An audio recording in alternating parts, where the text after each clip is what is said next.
Hello बंधु बान्धवीসকল मैं आशा करूँ निश्चय आपनालोके भाले आछे। आपुनि जदि राजमिस्त्री काठमिस्त्री रंग मिस्त्री बा हयतो जोगाली काम करे आपुनि जदि निर्माण चकी पटलत आवेदन करिब बिचारिছে तो आपनाक এখন আগত ই শ্ৰম কাৰ্ড বনাব লাগিব। आपुनि जदि एतिও ই শ্ৰম কাৰ্ড বনোৱা নাই तो केनेকৈ आपुनि बनाब মই स्टेप बाय स्टेप देखुৱাই दिम আজিৰ এইটো ভিডিঅ'ত। आपुनि ভিডিঅ'টো মনোযোগ দি চাব। এই ভিডিঅ' চোৱাৰ পিছত आपुनि খুব সহজে ঘৰত বহি থাকি আপোনাৰ হাতৰ স্মাৰ্টফোনৰ সহায়ত খুব সহজে ই শ্ৰম কাৰ্ডখন বনাই ল'ব পাৰিব। तो प्रथमत अपना मोबाइलर जिकोनो एटा ब्राउजार ओपन करिब तार पिছত आपुनि सार्च बारत टाइप करिब इ श्रम टाइप करी सार्च करि दियार लगे लगे आपुनि ऑफिशियल वेबसाइट लिंक ऊपर देखा पाबो। এই লিংকৰ ওপৰত आपुनि क्लिक करिब।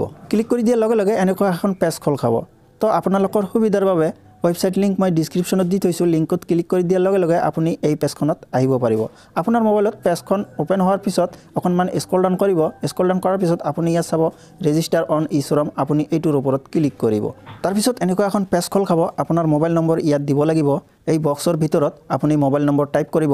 তাৰ পিছত তলত চাব ক্যাপচা ইয়াত যেনেকৈ আছে আপুনি ঠিক তেনেকৈ এই বক্সৰ ভিতৰত আপুনি টাইপ কৰিব। তাৰ পিছত আপুনি পেজখন অকনমান স্ক্ৰল ডাউন কৰিব। স্ক্ৰল ডাউন কৰাৰ পিছত আপুনি ইয়াত চাব EPFO तो ইয়াত দুটা অপশন দিয়া হৈছে ইয়েস আৰু নো। তো আপুনি ইয়াত নো কৰিব। তাৰ পিছত পেজখন অকনমান স্ক্ৰল ডাউন কৰাৰ পিছত আপুনি ইয়াত চাব are you an active member. আপুনি যেহেতু নতুন এখন ই শ্ৰম কাৰ্ডৰ বাবে আবেদন কৰি আছে আপুনি তো এক্টিভ মেম্বাৰ নহয়। আপুনি ইয়াত দুটা অপশন চাবলৈ পাব ইয়েস আৰু নো। আপুনি নোট ক্লিক কৰি সেন্ড ওটিপিত ক্লিক কৰিব। তাৰ পিছত আপোনাৰ মোবাইলত এটা 6 ডিজিটৰ ওটিপি আহিব। ওটিপি আপুনি ভালকৈ চাই ইয়াত টাইপ কৰি দিব লাগিব। তাৰ পিছত আপুনি সাবমিটত ক্লিক কৰিব। সাবমিটত ক্লিক কৰি দিয়াৰ লগে লগে এনেকুৱা এখন পেজ খোল খাব। ইয়াত আপোনাৰ আধাৰ কাৰ্ড নম্বৰ দিব লাগিব। এই বক্সৰ ভিতৰত আপোনাৰ আধাৰ কাৰ্ড নম্বৰ আপুনি টাইপ কৰিব। তাৰ পিছত তলত চাব ফিংগাৰপ্ৰিন্ট। তো আপোনাৰ যদি আধাৰ কাৰ্ডৰ লগত মোবাইল নম্বৰ লিংক নাই আপুনি ফিংগাৰপ্ৰিন্টত ক্লিক কৰি আপুনি ফিংগাৰপ্ৰিন্ট ডিভাইসৰ সহায়ত আপুনি ফিংগাৰ স্ক্যান কৰি ই শ্ৰম কাৰ্ডৰ বাবে আবেদন কৰিব পাৰিব। আৰু যদি আপোনাৰ আধাৰ কাৰ্ডৰ লগত মোবাইল নম্বৰ লিংক আছে আপুনি ইয়াত চাব ওটিপি এইটো টিক মাৰ্ক দিব। তাৰ পিছত ইয়াত তলত চাব ক্যাপচা। তো ক্যাপচা ইয়াত যেনেকৈ আছে আপুনি ঠিক তেনেকৈ এই বক্সত টাইপ কৰিব লাগিব। তাৰ পিছত আপুনি পেজখন অকনমান স্ক্ৰল ডাউন কৰিব। স্ক্ৰল ডাউন কৰাৰ পিছত আপুনি ইয়াত চাব আই agri to the terms and conditions. আপুনি এই বক্সত এটা টিক মাৰ্ক দিব। তাৰ পিছত তলত চাব সাবমিটত আপুনি ক্লিক কৰিব। ক্লিক কৰি দিয়াৰ লগে লগে আপোনাৰ আধাৰ কাৰ্ডৰ লগত লিংক থকা মোবাইল নম্বৰত এটা 6 ডিজিটৰ ওটিপি আহিব। ওটিপি আপুনি ভালকৈ চাই এই বক্সৰ ভিতৰত টাইপ কৰিব। তাৰ পিছত আপুনি তলত চাব ভ্যালিডেট এইটোৰ ওপৰত ক্লিক কৰিব। তাৰ পিছত এনেকুৱা এখন পেজ খোল খাব। ইয়াত আধাৰ কাৰ্ডৰ ডিটেইলছ থাকে। আপুনি এই পেজখনত একো চাব নোৱাৰিব। পেজখন হাইড কৰা থাকে। ইয়াত মাত্ৰ আপুনি বাৰ্থ ইয়াৰ চাবলৈ পাব। তো এই পেজখনত আপোনাৰ একো কৰিব নালাগে। আপুনি ইয়াত চাব কন্টিনিউ টু এন্টাৰ আদাৰ ডিটেইলছ আপুনি এইটোত ক্লিক কৰিব। ক্লিক কৰি দিয়াৰ লগে লগে ই শ্ৰম কাৰ্ড এপ্লাই ফৰ্ম এনেকৈ খোল খাব। তো ফ্ৰেন্ডছ এই ফৰ্মখন আপুনি ভালকৈ ফিল কৰিব যাতে আপোনাৰ ভুল নহয়। আপুনি এটা মাত্ৰ ভুল কৰিলে হয়তো ফৰ্মখন আপোনাৰ ৰিজেক্ট হ'ব পাৰে। এই কাৰণে ভিডিঅ'টো মনোযোগ দি চাব।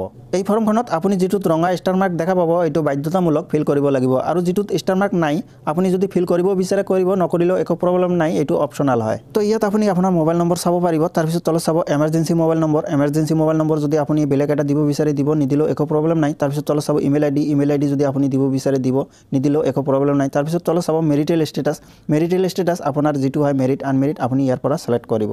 তাৰ পিছত আপুনি পেজখন অকনমান স্ক্ৰল ডাউন কৰিব। স্ক্ৰল ডাউন কৰাৰ পিছত আপুনি ইয়াত চাব ফাদাৰ নেম হাজবেণ্ড নেম। তো পুৰুষ হলে ফাদাৰ নেম সিলেক্ট কৰিব লাগিব আৰু মহিলা হলে হাজবেণ্ড নেম সিলেক্ট কৰিব লাগিব। তো আপোনাৰ যেটো হয় আপুনি ইয়াৰ পৰা সিলেক্ট কৰিব। তো মই ইয়াত হাজবেণ্ড সিলেক্ট কৰিছো। বিবাহিত মহিলা যদি ই শ্ৰম কাৰ্ডৰ বাবে আবেদন কৰে তেনেহলে ইয়াত হাজবেণ্ড সিলেক্ট কৰিব লাগিব। তাৰ পিছত তলত ইয়াত হাজবেণ্ডৰ নাম টাইপ কৰিব লাগিব। তাৰ পিছত আপুনি তলত চাব সিলেক্ট ক্যাটাগৰী আপুনি এটোৰ ওপৰত ক্লিক কৰিব। ক্লিক কৰি দিয়াৰ লগে লগে এনেকুৱা এখন পেজ খোল খাব। আপুনি ইয়াত চাব SC ST OBC জেনাৰেল। তো আপোনাৰ যেটো হয় আপুনি ইয়াৰ পৰা সিলেক্ট কৰিব। মই ইয়াত জেনাৰেল সিলেক্ট কৰিছো। তাৰ পিছত আপুনি পেজখন অকনমান স্ক্ৰল ডাউন কৰিব। স্ক্ৰল ডাউন কৰাৰ পিছত আপুনি ইয়াত চাব ব্লাড গ্ৰুপ। আপুনি যদি ইয়াত ব্লাড গ্ৰুপ দিব বিচাৰে তেনেহলে ইয়াত ক্লিক কৰি আপোনাৰ ব্লাড গ্ৰুপ যেটো হয় আপুনি ইয়াৰ পৰা সিলেক্ট কৰিব। তাৰ পিছত তলত চাব ডিফাৰেন্টলি আপুনি নো কৰিব। তাৰ পিছত তলত চাব নমিনি ডিটেইলছ। নমিনি আপুনি কাক দিব বিচাৰে নমিনিৰ নাম আপুনি ইয়াত টাইপ কৰিব। তাৰ পিছত তলত চাব নমিনি ডেট অফ বাৰ্থ আপুনি ইয়াত টাইপ কৰিব লাগিব। তাৰ পিছত আপুনি পেজখন অকনমান স্ক্ৰল ডাউন কৰিব। স্ক্ৰল ডাউন কৰাৰ পিছত নমিনি জেন্ডাৰ আপুনি ইয়াত সিলেক্ট কৰিব লাগিব। ইয়াত ক্লিক কৰি নমিনি জেন্ডাৰ মেল ফিমেল যেটো হয় আপুনি ইয়াৰ পৰা সিলেক্ট কৰিব। তাৰ পিছত আপুনি পেজখন অকনমান স্ক্ৰল ডাউন কৰিব। স্ক্ৰল ডাউন কৰাৰ পিছত আপুনি ইয়াত চাব ৰিলেশনশ্বিপ উইথ এপ্লিকেন্ট। তো নমিনিৰ লগত আপোনাৰ সম্বন্ধ কি আপোনাৰ যেটো হয় আপুনি ইয়াত ক্লিক কৰি ইয়াৰ পৰা সিলেক্ট কৰিব। তাৰ পিছত তলত আপুনি চাব নমিনি এড্ৰেছ। নমিনিৰ এড্ৰেছ আপোনাক ইয়াত টাইপ কৰিব লাগিব। তাৰ পিছত আপুনি তলত চাব নমিনি মোবাইল। তো নমিনিৰ মোবাইল নম্বৰ আপুনি ইয়াত টাইপ কৰিব। তাৰ পিছত পেজখন অকনমান স্ক্ৰল ডাউন কৰিব। স্ক্ৰল ডাউন কৰাৰ পিছত আপুনি তলত চাব সেভ এণ্ড কন্টিনিউ আপুনি এইটোত ক্লিক কৰিব।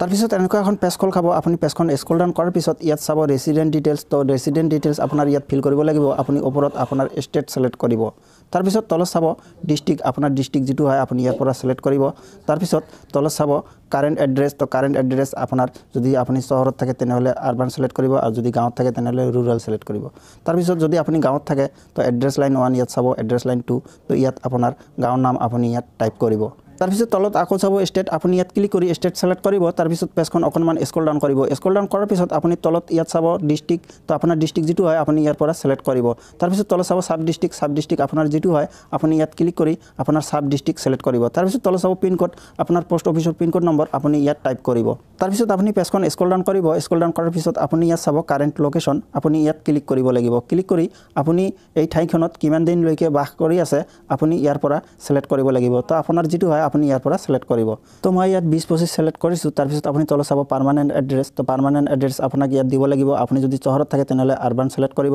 আৰু যদি গাঁৱত থাকে তেনেহলে ৰুৰাল সিলেক্ট কৰিব তাৰপিছত তলত আপোনাৰ গাঁৱৰ নাম দিব লাগিব এড্ৰেছ লাইন 1 এড্ৰেছ লাইন 2 ইয়াত আপোনাৰ গাঁৱৰ নাম টাইপ কৰিব তাৰপিছত আপুনি তলত চাব ষ্টেট ইয়াত ক্লিক কৰি আপুনি ষ্টেট সিলেক্ট কৰিব তাৰপিছত পেজখন অকনমান স্ক্ৰল ডাউন কৰিব স্ক্ৰল ডাউন কৰাৰ পিছত আপুনি ইয়াত চাব ডিস্ট্ৰিক্ট তো ইয়াত ক্লিক কৰি আপুনি ডিস্ট্ৰিক্ট সিলেক্ট কৰিব তাৰপিছত তলত চাব সাব ডিস্ট্ৰিক্ট আপোনাৰ যেটো হয় আপুনি ইয়াত ক্লিক কৰি সাব ডিস্ট্ৰিক্ট সিলেক্ট কৰিব তাৰপিছত তলত চাব ভিলেজ তো আপোনাৰ গাঁৱৰ নাম আপুনি ইয়াৰ পৰা সিলেক্ট কৰিব তাৰপিছত তলত চাব পিন কোড তো আপোনাৰ পোষ্ট অফিচৰ পিন কোড যেটো হয় আপুনি ইয়াত টাইপ কৰিব তাৰপিছত তলত চাব সেভ এণ্ড কন্টিনিউ আপুনি ইয়াত ক্লিক কৰিব তাৰপিছত এনেকুৱা এখন পেজ খোল খাব আপুনি পেজখন স্ক্ৰল ডাউন কৰিব স্ক্ৰল ডাউন কৰাৰ পিছত আপুনি ইয়াত চাব এডুকেশ্যন কোৱালিফিকেশ্যন তো আপুনি কিমান দূৰলৈকে পঢ়িছে আপুনি ইয়াত দিব লাগিব তো আপুনি ইয়াত ক্লিক কৰিব ক্লিক কৰি আপোনাৰ যেটো হয় আপুনি ইয়াৰ পৰা সিলেক্ট কৰিব তাৰপিছত আপোনাৰ সাৰ্টিফিকেট ইয়াত আপলোড কৰিব লাগিব আপুনি চুইচ ফাইলত ক্লিক কৰি সাৰ্টিফিকেট আপলোড কৰিব আপোনাৰ সাৰ্টিফিকেটখন PDF PNG JPG হ'ব লাগিব আৰু ফাইল সাইজ 1 MB ভিতৰত হ'ব লাগিব তাৰপিছত আপুনি পেজখন স্ক্ৰল ডাউন কৰাৰ পিছত ইয়াত চাব মান্থলি ইনকাম তো আপুনি এমাহত কিমান টকা ইনকাম কৰে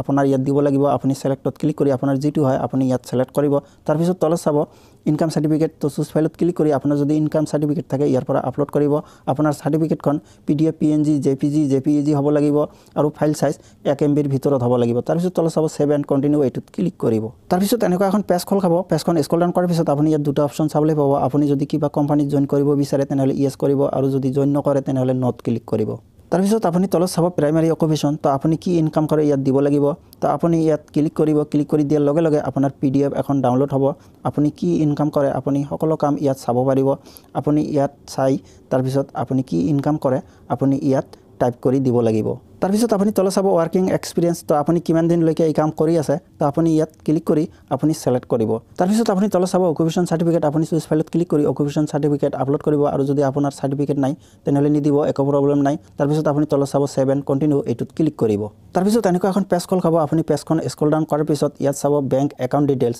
তো আপোনাৰ বেংক একাউণ্ট ডিটেইলছ ইয়াত দিব লাগিব তো আপোনাৰ বেংক একাউণ্ট নম্বৰ আপুনি ইয়াত টাইপ কৰিব আকৌ সেম একাউণ্ট নম্বৰ আপুনি তলত টাইপ কৰিব তাৰপিছত আপুনি পেজখন স্ক্ৰল ডাউন কৰিব স্ক্ৰল ডাউন কৰাৰ পিছত আপুনি ইয়াত চাব একাউণ্ট হোল্ডাৰ নেম তো আপোনাৰ বেংক পাছবুকত নাম যেনেকৈ আছে আপুনি ঠিক তেনেকৈ ইয়াত টাইপ কৰি দিব তাৰপিছত তলত চাব IFSC কোড তো IFSC কোড আপোনাৰ বেংক পাছবুকত পাব আপুনি চাই IFSC কোড ইয়াত টাইপ কৰিব তাৰপিছত তলত চাব বেংক নেম তো আপোনাৰ কোন বেংকৰ একাউণ্ট হয় আপুনি ইয়াত টাইপ কৰিব তাৰপিছত আপুনি তলত চাব ব্ৰাঞ্চ নেম তো আপোনাৰ বেংকৰ ব্ৰাঞ্চ নেম আপুনি ইয়াত টাইপ কৰিব তাৰপিছত তলত চাব সেভ এণ্ড কন্টিনিউ আপুনি এটোত ক্লিক কৰিব তাৰপিছত এনেকুৱা এখন পেজ খোল খাব আপুনি গোটেই ফৰ্মখন ফিল কৰাৰ পিছত আপোনাৰ সম্পূৰ্ণ ডিটেইলছ আপুনি ইয়াত চাব পাৰিব আপুনি ইয়াত ভালকৈ চাই ল'ব যদি কিবা ভুল থাকে আপুনি এডিট কৰি ল'ব পাৰিব আৰু যদি আপোনাৰ ঠিকে আছে একো ভুল হোৱা নাই তেনেহলে পেজখন স্ক্ৰল ডাউন কৰি তলফালে আহিব তলফালে আহাৰ পিছত আপুনি ইয়াত সৰু এটা বক্স চাবলৈ পাব এই বক্সত এটা টিক মাৰ্ক দিব তাৰপিছত আপুনি পেজখন স্ক্ৰল ডাউন কৰাৰ পিছত আপুনি ইয়াত চাব নেশ্যনেল কেৰিয়াৰ সাৰ্ভিস তো আপুনি যদি নেশ্যনেল কেৰিয়াৰ সাৰ্ভিসত জয়েন কৰিব বিচাৰে তেনেহলে ইয়েস কৰিব আৰু যদি জয়েন নকৰে তেনেহলে নো কৰিব তাৰপিছত আপুনি তলত চাব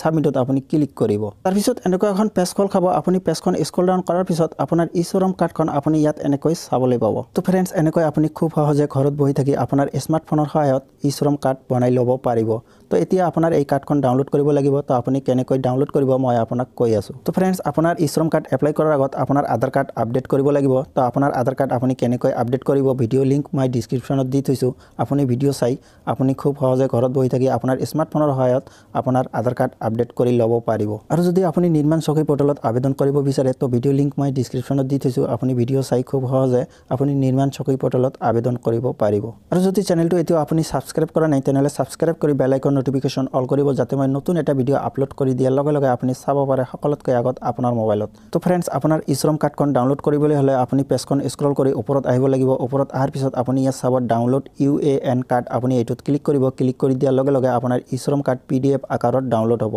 তো ফ্ৰেন্ডছ আজিৰ ভিডিওটো ইমানে আছিল ভিডিওটো যদি ভাল লাগে এটা লাইক কৰিব জয় আই অসম